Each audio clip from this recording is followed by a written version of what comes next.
Bueno amigos, como ustedes saben que me gusta reciclar, reutilizar, hoy les estoy mostrando esta hermosa silla que me hice para la computadora, silla estilo gamer, con una base de una silla que estaba tirada, que estaban las rueditas un poco trabadas. Estuvimos limpiándola, le pintamos la base bien, soldamos una de las butacas individuales del colectivo y ya aprovechamos una butaca que teníamos.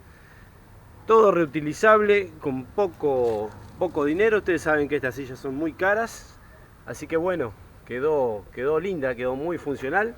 Ya la vamos a colocar en la compu para seguir editando videos.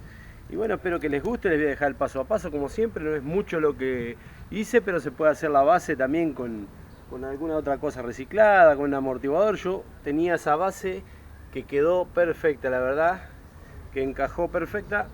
Espero que les guste este otro video de reciclaje del canal de Leo Besón. Nos vemos.